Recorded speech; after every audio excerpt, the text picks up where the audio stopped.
armée en Côte d'Ivoire est l'œuvre de M. Soro Diom.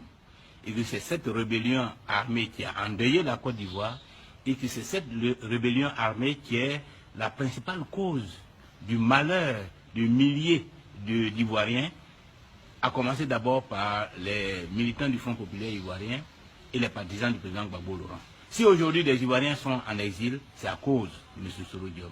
Si aujourd'hui des Ivoiriens sont en prison, c'est à cause de M. Soro Diom. Si aujourd'hui le président Gbagbo Laurent est en prison à la CPI, c'est à cause de M. Soro Diom. Et pourtant, pendant tout ce temps, de 2002 à 2010, plusieurs occasions ont été offertes à M. Soro Diom de mettre fin à la spirale de la violence. D'abord à travers l'accord de Marcoussis. Ensuite, à travers l'accord politique de Ouaga, qui a permis à M. Soro Diom de devenir président, disons, premier ministre de la République de Côte d'Ivoire, grâce au président Laurent Gbagbo, avec la caution du président Laurent Gbagbo, avec l'espoir que cette position va lui permettre de mettre fin à la violence, à la guerre, de restaurer l'unité du pays, de restaurer la démocratie et de permettre au pays d'aller à des élections apaisées. Malheureusement, M. Soro Diom a utilisé ce poste pour conduire à la crise post-électorale de 2010-2011 et à la déportation du président Laurent Gbagbo à la CPI. Donc aujourd'hui, nous avons de légitimes raisons de ne pas faire confiance à M. Soro Diom et de le considérer comme la cause de nos malheurs. S'il dit qu'il a changé, il faut qu'il le prouve par des actes. Ce n'est pas par des déclarations. Il est l'une des personnalités principales. Était que je devrais, s'il gagnait l'élection, je devrais être son premier ministre pour un mandat, c'est-à-dire 5 ans.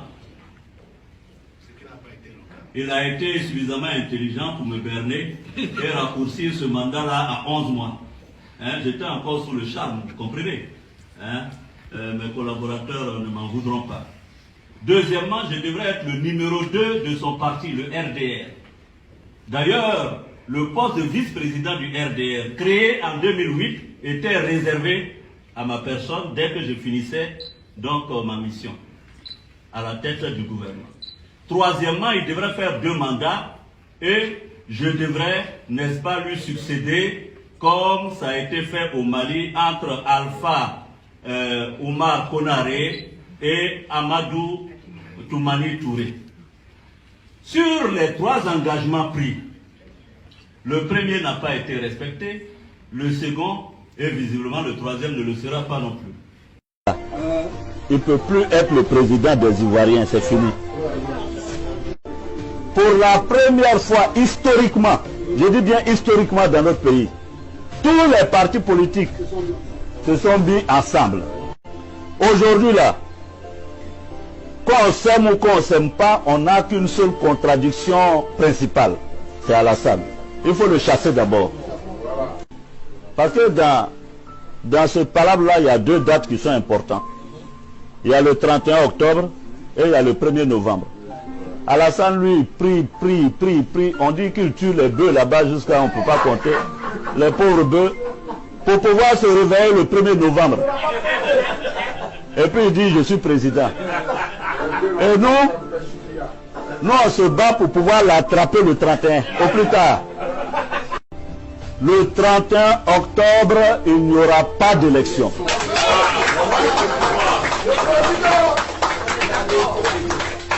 Et si le 31 octobre, malgré le fait qu'il n'y a pas, Alassane s'autoproclame, nous ne l'accepterons pas. Vous savez, quand on est au pouvoir, on croit qu'on est super puissant. Moi-même, j'ai été dans cette position-là. Quand j'étais à Bouaké, je me prenais pour un super puissant. Alassane croit dans sa tête, dans son cerveau, que rien ne peut lui arriver. Alassane croit qu'il est un demi-dieu, mais qu'il se trompe. Je lui donne un rendez-vous. Il sera assis à terre et puis on va lui donner des conseils. Nous sommes aujourd'hui en Côte d'Ivoire à plus de 70 morts cumulés. Au Mali, il n'y a eu que 23 morts. Ibeka est tombé. Nous, on a 70 morts par les milices de Ouattara. Ça là, nous ne l'accepterons pas. Et Ouattara sera jugé pour ses crimes.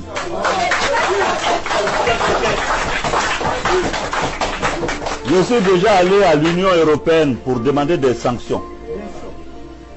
Ça se fera. Mais nous-mêmes là, on ne va pas envoyer Alassane quelque part. Nous-mêmes, on va le juger dans notre pays. Parce que Alassane, pour moi là, à partir du 31 octobre, Alassane est ex-président de Côte d'Ivoire. Très heureux que je suis parce que mon exil va bientôt prendre fin.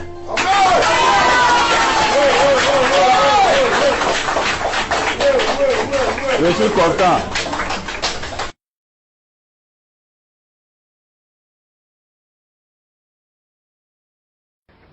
Nous, on est là, on est dans la garde du président, on est dans la garde au palais, à la maison, on est positionné un peu partout. Tu as des gens sûrs? T'inquiète pas.